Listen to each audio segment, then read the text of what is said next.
Welcome to the 8th episode of School of Thought presented by HP and Global Tech Advocates. During today's final session of the series, panelists focus on transforming practices towards sustainability and circular economy. And now, your moderator for the series, founder of Global Tech Advocates, Russ Shaw. My name is Russ Shaw, and welcome to this webcast in the School of Thought, Managing Change in the Age of Hyperacceleration series from HP and Global Tech Advocates.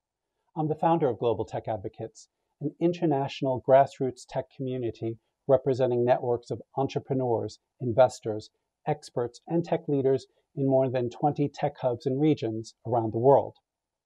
Global Tech Advocates has partnered with HP, one of the world's most respected and influential technology companies, to enable peer-to-peer learning across an international community of IT leaders. We've been speaking to CTOs and CIOs and tech leaders on the front line of dramatic changes and disruption during the global health pandemic. And the common theme that has emerged has been all around the hyperacceleration of digital transformation. And as one global business said, digital transformation that would normally take 5 years has been completed in 2 weeks. So through this webcast series, we want to share insights from IT leaders about this age of hyperacceleration, looking at the trends that are affecting all of us and the sectors that are experiencing some of the most dramatic change. So this webcast will focus on transforming practices towards sustainability and the circular economy. And one of the few reasons to welcome the global lockdowns introduced at the start of the year was the positive impact that they had on the environment. With reduced air traffic, fewer vehicles on the roads, and people staying indoors, many felt that this would be a breakthrough moment for sustainability. However, companies and governments are now in the difficult position of having to balance environmental and sustainability goals with basic survival. One report from a sustainable business specialist revealed that just 30% of professionals thought their company would continue investing in sustainability-related technology as a result of cost cutting due to the economic crisis. And the World Economic Forum has called on businesses to use COVID as an opportunity to reset and reshape the world in a more sustainable way, accelerating rather than removing their commitments to the triple bottom line of people, planet, and profit. And if there's one thing that extraordinary events of 2020 have taught us, it's that widespread behavioral change is possible. So, how can we use technology and digital transformation to reimagine sustainability and environmental impact for individuals, businesses, and societies? So to discuss this topic, we have one of the world's leading sustainability academics and a panel of sustainability startups to share their thoughts and perspectives. Professor Steve Evans is the Director of Research in Industrial Sustainability at the University of Cambridge's Institute for Manufacturing. Steve spent 12 years in industry, rising to Engineering Systems Manager at Martin Baker Engineering. And now his research focuses on how industry can develop solutions that move towards a sustainable future. Freddie Talberg is the founder and CEO of EMSOL. Having created a number of technology companies, Freddie launched EMSOL to find tech-enabled solutions to help companies better understand sustainable urban growth and reduce transport pollution. Sophia Qureshi is the founder and CEO of Cup Club, a startup replacing disposable cups with reusable cups and helping companies realize the potential of the circular economy. Now, Sophia started her career as an architect before developing clean tech innovations and using design to address social and environmental issues. So before we bring back our speakers to discuss the impact of COVID on sustainability, I'd like to introduce Ellen Jakowski. Ellen is the Chief Sustainability and Social Impact Officer at HP, and she will also be our HP host for this webcast. So Ellen, great to have you here. And before we start with the panel and the speakers, can you tell us what you've observed about how the pandemic has impacted companies' commitments to sustainability goals, and a bit about how the pandemic has affected HP's sustainability strategy. Great. Well, thanks, Russ, for having me here today, and to our esteemed panelists and the group that is here today to have this discussion. It's really an honor to have all of you talk about such an important topic right at this moment. Russ, you mentioned in your introduction, this trade-off between, do we focus on the immediate health and survival, during COVID, during the pandemic, or do companies, continue to focus on battling climate change and some of the other systemic inequalities that society is facing? And I think the answer is these are connected, right? These are not separate issues. These are not separate battles that we need to fight. As we as a company are looking forward in this moment, it is more clear than ever before that we need to double down on our actions to fight climate change and battle all of the global issues that are at the forefront of affecting not just ourselves right now, but future generations. So, HP set some pretty big goals. Things like using 30% recycled plastic in our products by 2025. That's an industry-leading goal. It's a time-bound goal that we've committed to. We also announced a goal to eliminate 75% of single-use plastics in our products, also by 2025. We have a goal to enable 100 million learning outcomes by 2025 as well. So looking both at the environmental and social issues that we are presented with as a society. And if we were to stop moving forward on those commitments, it would mean increasing disaster for all of us. We as a company who uses a lot of plastic and materials to create the products that we put out into the economy for our consumers and users, this is a moment where we need to show that we mean what we said, and we will deliver on the innovations that it's going to take for us to improve our society, to stop climate change, and that's what we need to do. That's great, Ellen. Thank you very much. Thanks for getting us started and setting the scene on this very important and critical topic. Now I'd like to bring in Professor Steve Evans to share his views on the pandemic, its impact on sustainability in business, and really about the role of technology and digital transformation and how that can play a role in making sure that we build back better. So, Steve, over to you. Thank you. We were all on a journey pre-coronavirus where we were going to become more digital, we were going to become more sustainable. And during the early days of coronavirus, I was worried. I thought that sustainability as an ambition would not only take a sort of step backwards, but 5 steps backwards. And you've referred to one of the reasons why sustainability is considered to be expensive. Exactly the opposite has happened. We may not be delivering the hyper acceleration of digital change, but there is definitely acceleration in the change towards sustainability. And you've heard some fantastic announcements of HP's goals, but you're also picking on announcements like during this time, a global oil company has promised to go net zero by 2060. I mean, this is astonishing promises. So we're seeing the acceleration. But if I can push the metaphor a little further, the acceleration is not to travel faster in the same direction that we were going in before coronavirus. The direction itself is changing. And I want to sort of offer some thoughts about how that direction might be changing. And let me also give you a little hint at the conclusion. The direction doesn't require us to have deep wallets. It requires us to be really good with data and brains, but not so expensive, because we won't have the money, right? We won't have the growing markets.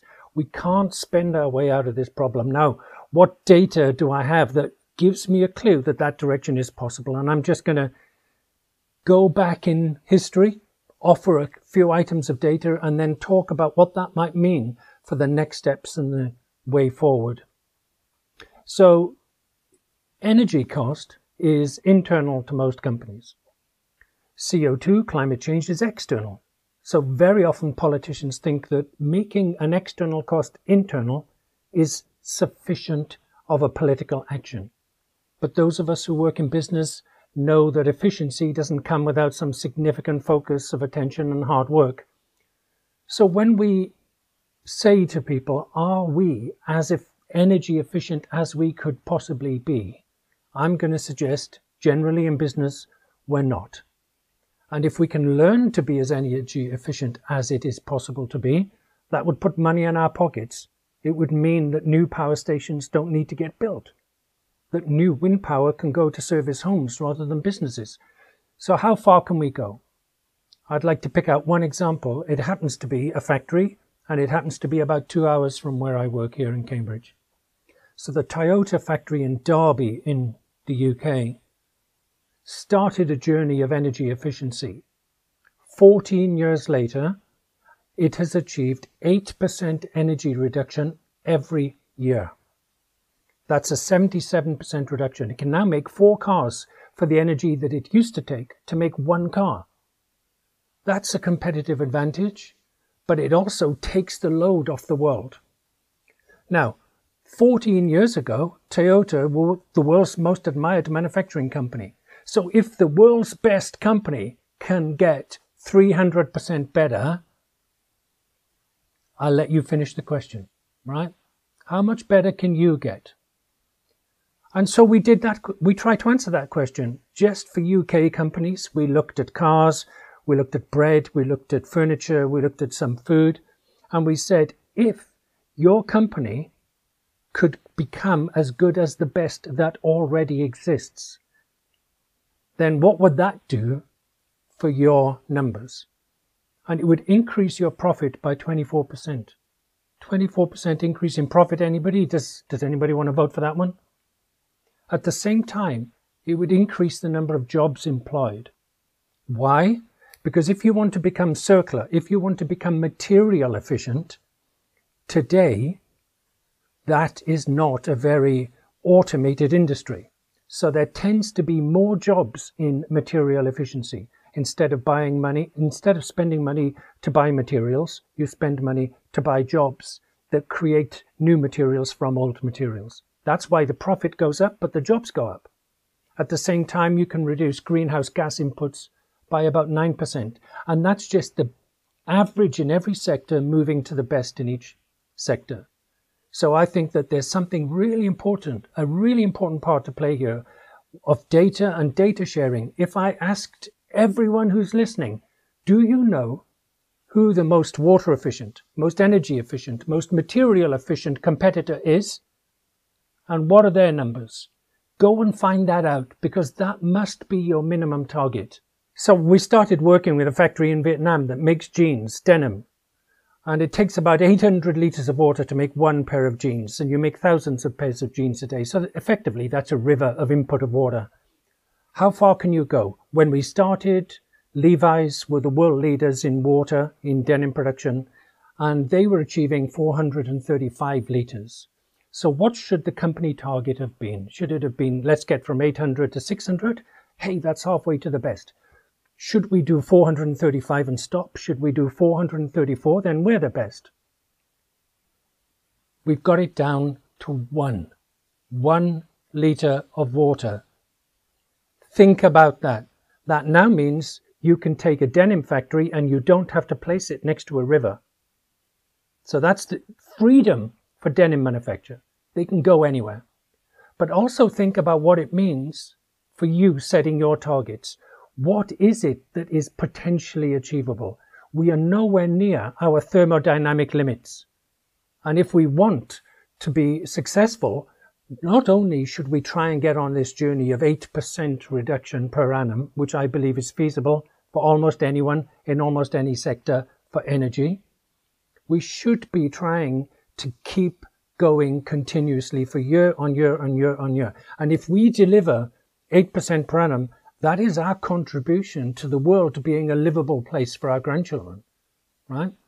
Don't worry about the last steps. Let's make the first steps and get moving. So that's my message number 1. Efficiency is the first thing that we can do to help future generations.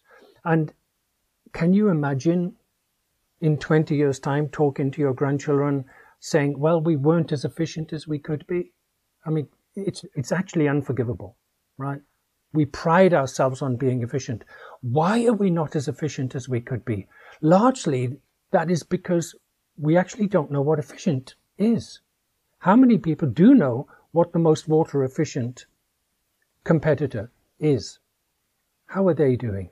So I believe that data has a really important role to play here.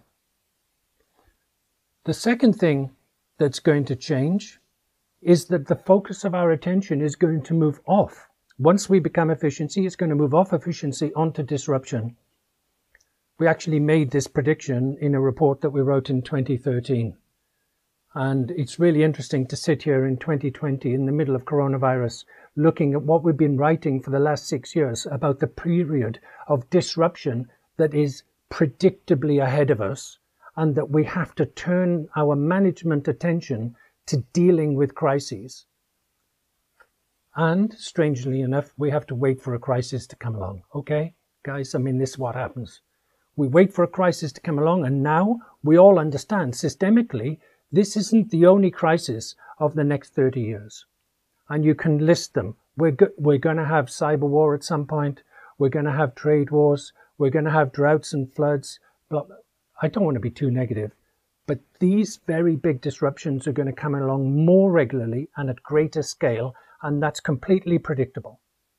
So how do we make our businesses more robust, more resilient to those moments of significant change? There is no point preparing yourself for a pandemic, because the next crisis will not be pandemic. It'll be one of the other types. How are you going to become more resilient? And we're seeing people using technology in their brains to find ways to make themselves more resilient. For example, we're seeing factories negotiating with the electricity grid. They're saying, hey, so there's not so much wind today.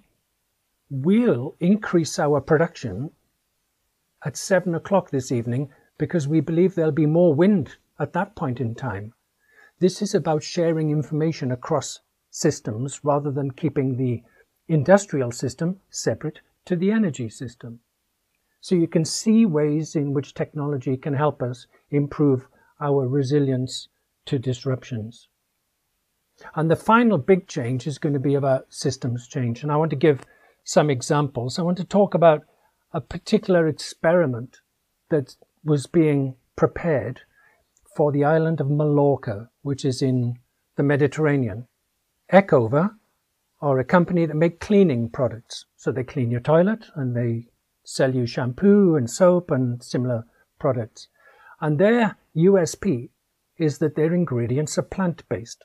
So they claim to be a very sustainable company. And there's a lot of cleaning on the island of Mallorca, which is a tourist island. So they thought it would be a smart idea to put a factory there so that we didn't spend so much energy transporting water from factories that made cleaning products all around Europe onto the island. But this is where it gets really smart and clever, people. You're going to put a factory on the island of Mallorca, and then every week you fly a satellite over and you analyze the data to find out what Farmer Jane and Farmer Joe are producing. You combine it with weather data, and you can predict that next Thursday, Farmer Jane is going to be making 1,000 kilograms of orange juice, but will also have 1,000 kilograms of orange pulp as waste. Now imagine you do that for the whole island. You now have a long list of waste from all of the farms and all of the basic food production on the island. And it's a little bit like the Friday night fridge problem, right? When you go to the fridge and you need to make a meal and it's really shopping day tomorrow, you have to make the meal with whatever is there. Imagine having that set of data, you send it back to your R&D labs, they work out if you have ingredient number 1, number 5, and number 12. We now design and build an enzyme that we ship to the factory. We've got 7 days to ship that to the factory, and that enzyme can take those 3 ingredients to make shampoo. 0 cost raw materials, but about as data intensive as a business could be. Right? That's a data business. That is not an orange waste business. And that's the future. We are going to be picking waste up from all around us. Now, just to finish, I would like to make a point about the future. What's the future going to look like? One of the other big trends that we're seeing in manufacturing is a massive reduction in the scale of the technology to make manufacturing. So if you want to make a car, you can make it in a smaller factory than if you built that factory 20 years ago. And that trend is accelerating. And what that actually means, combined with personalization, is that in 30 years' time, that factory is going to be at the end of your street. So that factory is going to scan the street for waste, and your neighborhood is going to take its raw materials from nearby as far as possible. It might have to buy some silicon chips that are flown in from somewhere else. That's okay, because it's tiny in weight by comparison to moving steel and large lumps of plastic. It's going to personalize those products. The water coming out of that factory is going to be cleaner than the water going in. The air coming out is going to be cleaner than the air going in. The jobs are going to be data and analysis based. They're not going to be hard jobs separating out bits of plastic with tough gloves on. Now, if you want that sort of factory at the end of the street, you're my kind of person, right? Surely we all want great jobs, clean air, clean water, products made on our doorstep from the things that we put on our doorstep. And I'm going to leave you with that hope for a nice future. Thank you. Thank you so much, Steve. What a great way to get us started. A really helpful overview. Efficiency, disruption, systems change. Certainly three themes that I've noted down here. I'm going to come back and have a follow-up question with you. But before I do that, I'd like to bring Ellen into the conversation. Ellen, you've heard Steve speak broadly about sustainability and what he's focused on. Can you share some of the latest initiatives and the progress that you're making in sustainability at HP? Yeah, I would just say too, Steve, that roadmap that you just laid out is exactly where, we're headed. And I think, needs to be this coalescing moment of, all individuals and companies around the world. So, moving towards a more circular and low carbon economy, moving to a world where you are, making things, and instead of taking from, virgin materials, you're making it from, reused materials. You're extending product life of products as well. So kind of really leaning into that holistic view of a circular economy and making it happen. And that's what we're trying to do at HP. So some of the ways that we're doing that really is around our use of plastics. We have recently set up an ocean-bound plastics supply chain located in Haiti, where instead of purchasing recycled plastic bottles that we've used for the last 15 or so years to make HP ink cartridges, instead of buying that plastic off of the North American plastics market, for example, we're sourcing it from Haiti, a location where there is no municipal garbage collection. So when the community down there is finished consuming their plastic beverages, their beverages that are in plastic bottles, those bottles typically end up on the ground. They're not collected. When the wind and the rain comes, they end up in a canal and flow out into the ocean. So what we've done is establish a collector community to change the perception of what is that plastic bottle waste. Is it waste or is it a job? Is it a way to, create a livelihood for their family where there's a livable wage? There are orders coming in every month from companies like HP where there's certainty and security in that job. And that's what we've done. So to date, we've used 60 million plastic bottles collected in Haiti, upcycled into HP equipment. So we're using it initially to make HP ink cartridges, but then once we figured out how to do that, we started to scale.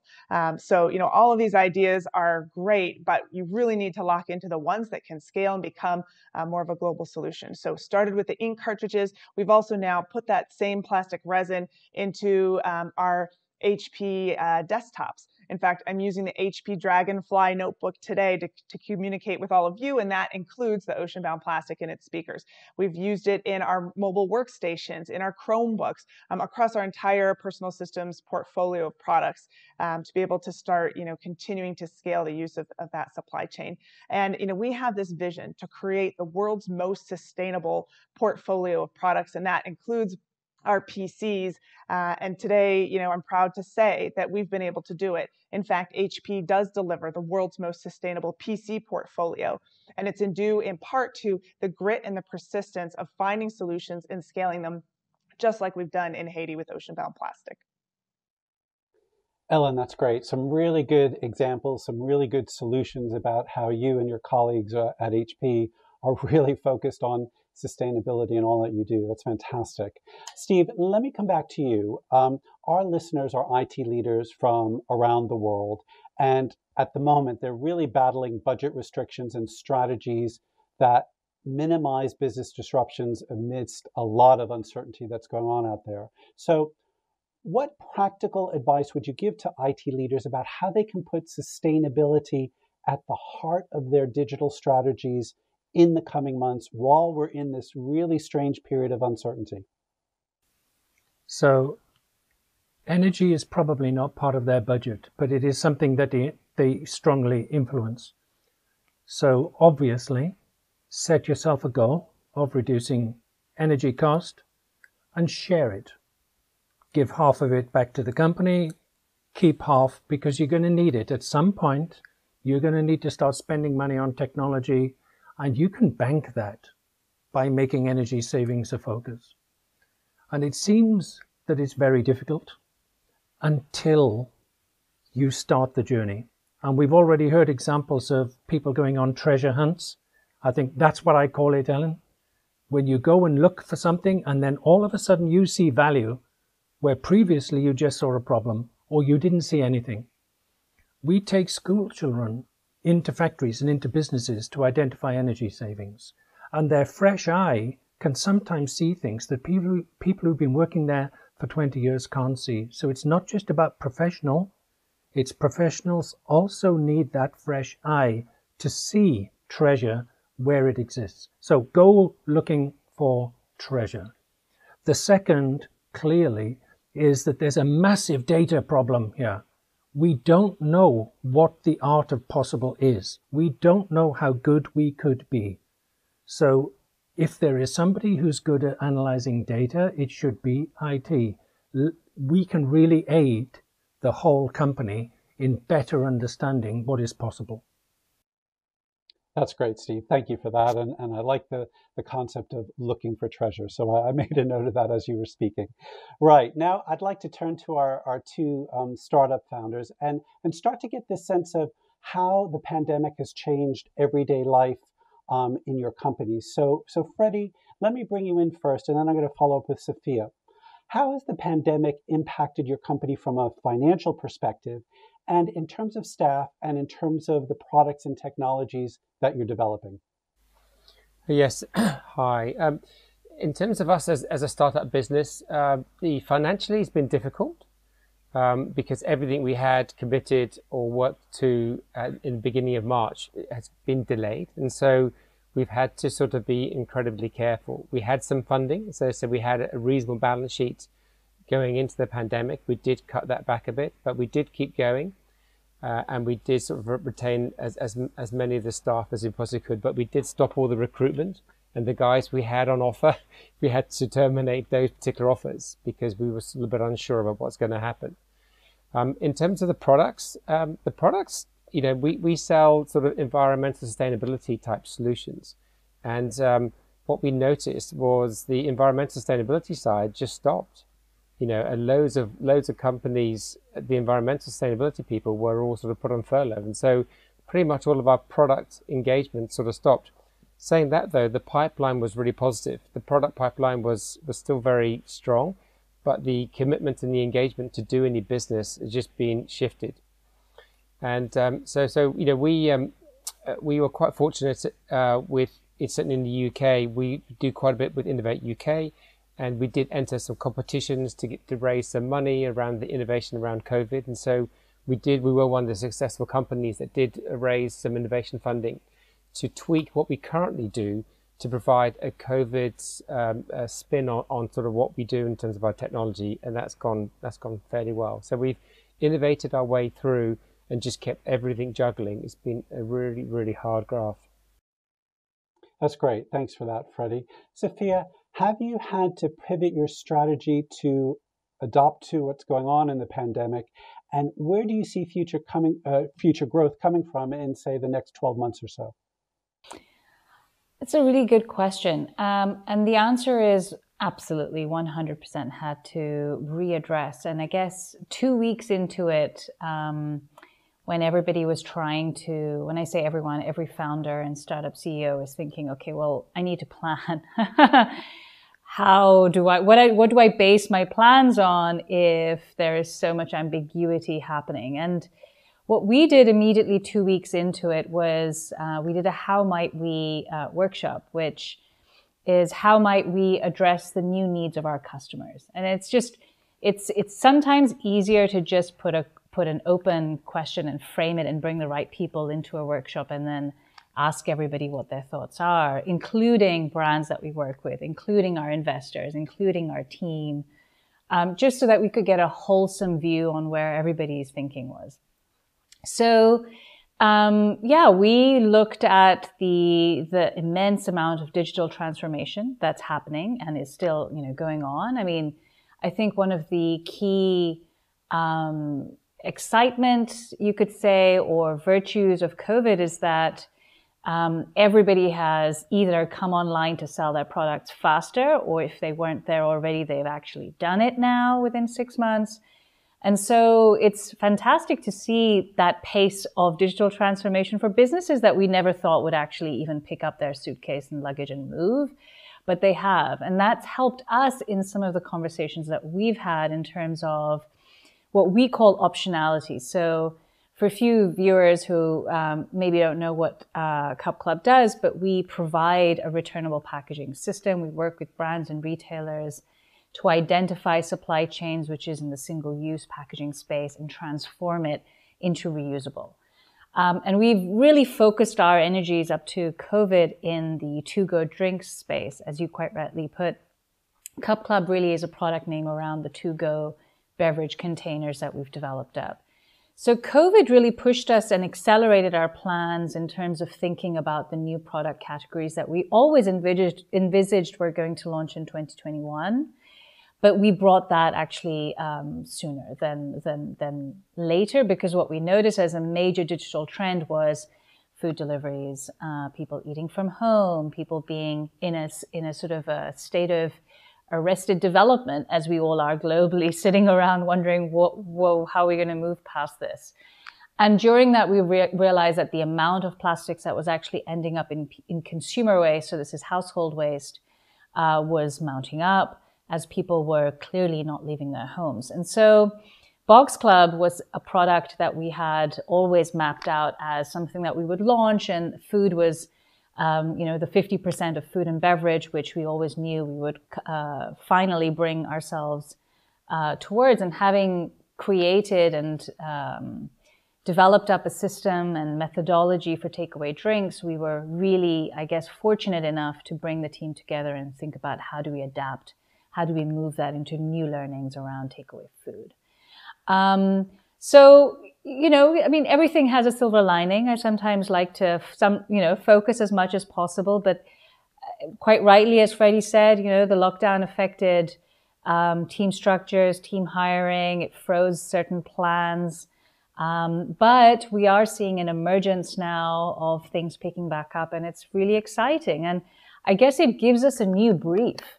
Gives everybody a new brief. I felt certainly up till COVID, and maybe that's as personally, I've always been on a flight to West Coast. So I've just been going on and on and on, and having to stop for a moment and be forced into an arrested situation with everybody else on pause actually made you realize how global we were and how less local we were. And I think that localization has become something that we think about a lot more. Community building has been something we think about a lot more. It was definitely one of our brand values. But certainly as we are seeing more and more people come together in this time of crisis, neighborhoods, and less about, which country am I going to go visit? Okay, which neighborhood or which area am I going to regionally maybe exploit? In the same way, we're thinking that through product, we're thinking that through user experience. We're trying to understand, the values have actually changed slightly. People feel more comfortable at home. So how do we rethink some of those things? So I love new briefs. It gets everybody a bit more creative. I'm obviously an architect and a designer by background. So this is exciting in some ways, as well as, of course, it comes and brings its own challenges. That's great. Thank you. And kind of picking up, you talked a bit about globalization versus localization. I want to now focus with the two of you on some of the macro trends that you're seeing around sustainability and digital transformation during the pandemic. So, Sophia, I want to stay with you. Are you concerned that the economic impact of the pandemic will overtake sustainability as a priority?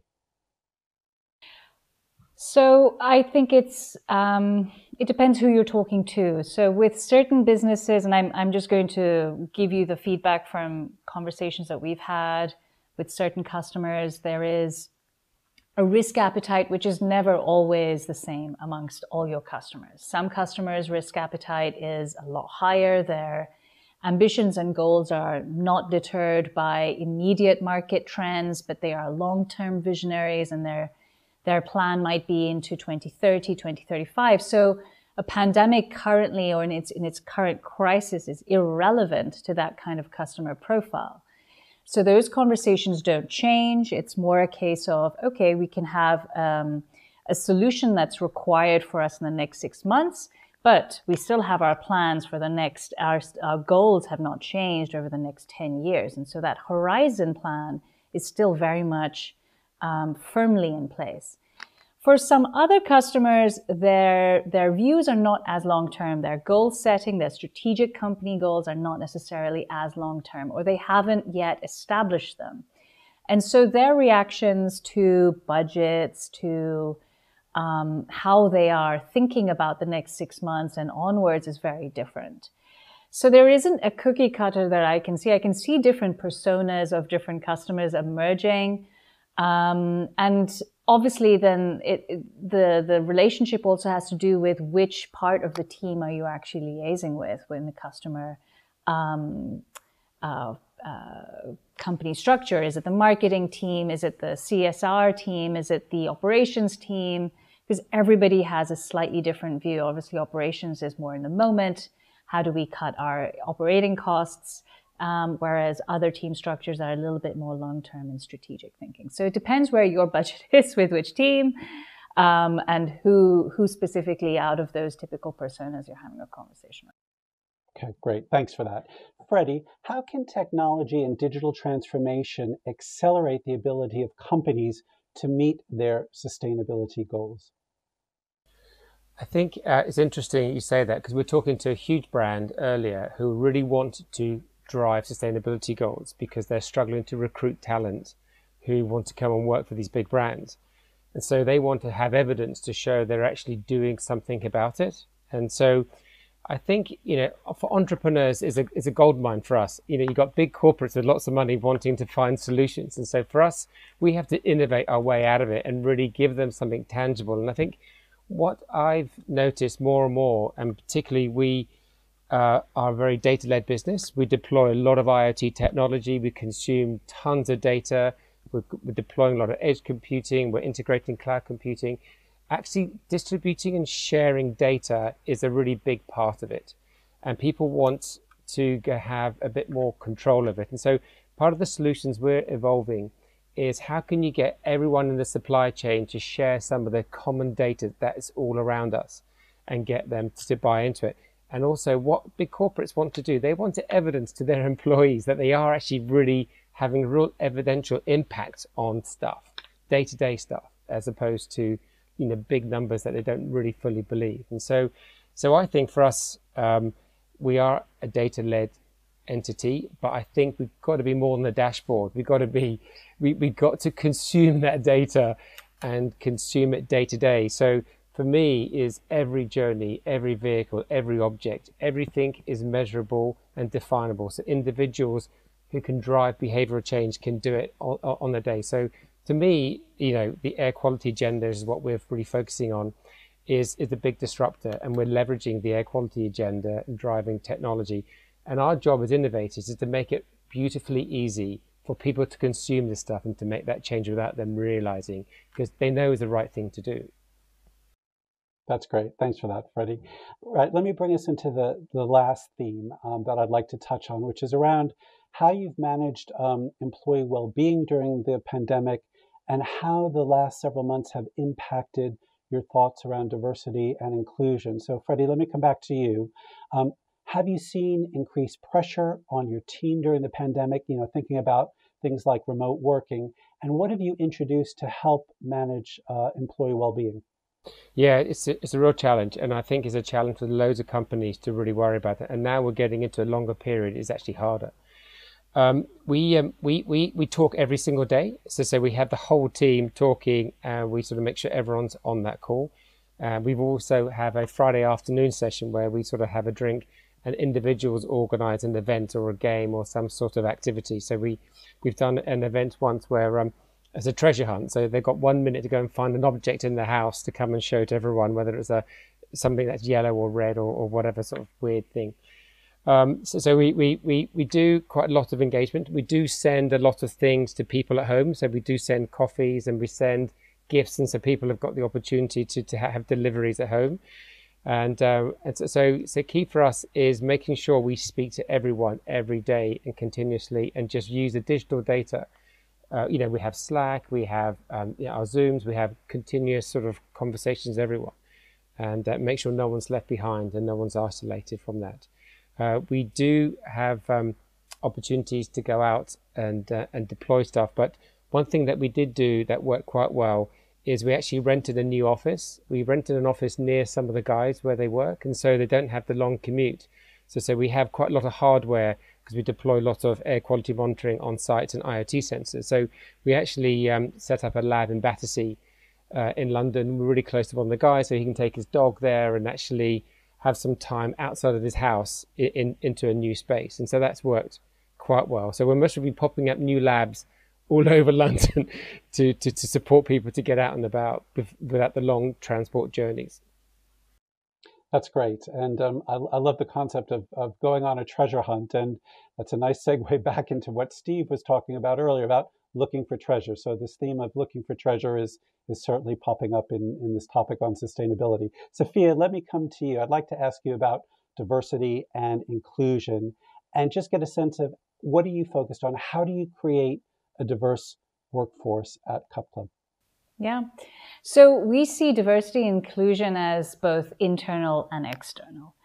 And internal, it means the immediate team and also the product. So we are looking at, our team is composed, I'm really excited and always looking for as much versatility as possible. So we cover all aspects and all ethnicities and genders, as well as sexual orientation. The more mixing up, the more excited, I think, and wholesome we will ever be. So everybody has to have a secret weapon, which they bring to the table. That's the one thing that unites us. So everyone has their own secret weapon, but otherwise we make sure that we do say no to a lot of male white candidates, which is, I guess, just for ourselves, we have to be quite ruthless and conscious and aware of how we do hire. So that's internal on the team side. Internal on the product side as well, we think about this a lot. So for those who understand the kind of business model behind returnable packaging, we came to the market very early on. I mean, we started to build this company from 2015 onwards, but we did a lot of research to understand this whole concept of deposits and what that psychologically does and what the effects of that is, because ultimately our business model has to be open to everybody. It has to be used by everyone. It has to be a completely accessible product and service. So, and that was one of the key drivers for me as an architect. The reason why I was quite frustrated with the built environment was because even as fantastic as those projects were and immensely challenging and fantastic to deep dive into and really felt proud of having something physical, tangible to experience, it was always designed for a very small community of people. And it's mostly private. So it's very hard to share that kind of work with an open community. And so for when we were thinking about how we would set up the business model, how we would set up our products, we wanted to make sure that anybody, whether they were a lower socioeconomic background or they were a community of people in Palo Alto, everyone had equal right and access. So the way we designed our business model was to remove physical deposits from any of our products. Instead, we actually save the information about a user and their payment information and keep it in an anonymized, tokenized way, so that if they don't return the product over a certain timeline, we then assume that they want to purchase it and we charge them. And that way we don't front load the costs. We don't create issues for people in lower socioeconomic households that might have cash flow restrictions, etc., like that. So for us, diversity is in the product, embedded in the product thinking, as well as the way that we structure our team. And then externally, the way that we communicate in terms of marketing, in terms of messaging, we almost always avoid white males in our communications, in our marketing and branding. You'll see ethnic diversity across Asian, Latino backgrounds, African descent backgrounds. And we try and ensure that the brand is always as wholesome and represents the world as it truly is. So that's some of our aspects. That's great. Really helpful. Really interesting initiatives that you're doing there on the diversity and inclusion agenda. Thank you. Ellen, I'd like to ask for your views on this. How is HP creating a diverse workforce within its sustainability business? Sure. Well, about 5 years ago, when HP separated from Hewlett-Packard company, we had a moment of inflection. As we're setting up this new company that was based in the legacy of the HP way, what Bill Hewlett and Dave Packard, our founders, had built, with a legacy around corporate responsibility and thinking about, fairness and equality. So 5 years ago, we had this moment, and our company set out to, reinvent our board. And at that point in time, we created the most diverse board in the IT industry, and we still have that designation today. So that was, a clear signal from our leadership team to set the tone from the top of how important diversity is to innovation, and we firmly believe that. So it was established 5 years ago, and we've continued to make significant progress towards becoming more diverse and inclusive, along with the values that were established with the foundation of HP. So we clearly have a lot more to do. The tech industry as a whole faces big challenges in this space. We recently set a goal to double the amount of Black and African American executives within the company by 2025. So we have some clear objectives, and for us too, it's also about being very transparent internally and externally, with knowing what our numbers are and knowing where we need to shift. So that's what you're going to continue to see from HP, is trying to lead the way in our industry with a clear tone and signal from the top as it reverberates, throughout the company and within our workforce. That's great. Thank you. Very helpful for that. And as we come to the close of the webcast, Ellen, I'd like to just bring you back again to share your perspectives from what you've heard during the webcast, and provide any concluding comments that you might have as our HP host for the webcast. Well, I think right now, given the context of the pandemic, this is a moment of, inflection, not just of kind of our personal purpose as individuals. Why are we here? Who makes up our community right now when you have to shelter in place? What do those structures look like when we're all working and living in a very kind of different environment than we have traditionally? There's an intense amount of change that we're all going through on a personal level. And then what does that mean, for our companies, and how we tackle the issues that are so pressing upon us? So I think, the framework that Steve set out is really important. It's clear that any commitments that we've made in the past, we need to continue to stay true to. We may now implement them in a different way, in a new, more innovative way, or accelerate them, as Sophia and Freddie were talking about.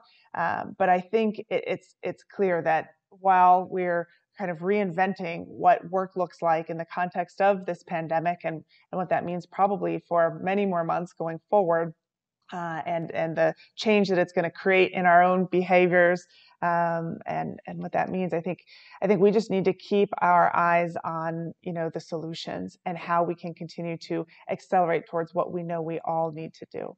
So really excited for this discussion today. Thank you to all the panelists, and to you, Russ, too, for moderating such an insightful discussion. Thank you, Ellen. Thanks for joining us and being our HP host.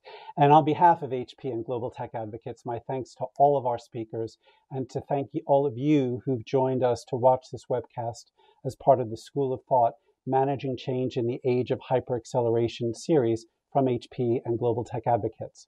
Now, right after this portion of the webcast, there will be a follow-up Q&A session with each of the speakers with questions that have been provided from the Global Tech Advocates community. And the conversation doesn't finish there. We will email everyone who's registered to watch this webcast and invite you to become part of our new Global Tech Advocates and HP community. As part of that, we've created a GTA and HP LinkedIn group as well. So you will be invited to join that as part of this focus on this community. So with that, thank you very much for watching and stay tuned for the question and answer session that follows.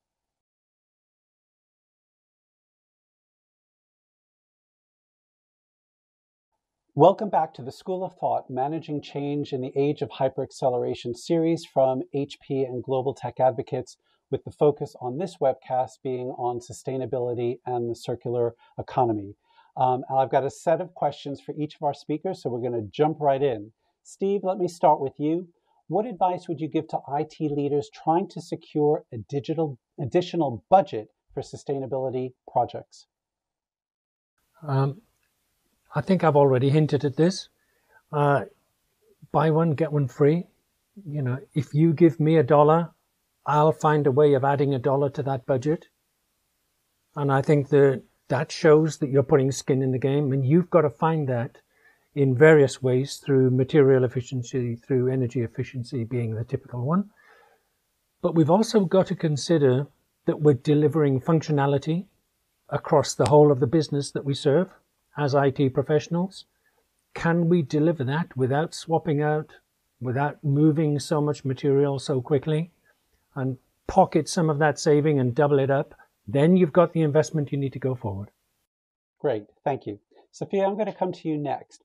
What changes can individuals make to their everyday lives that will have the biggest impact on the environmental footprint?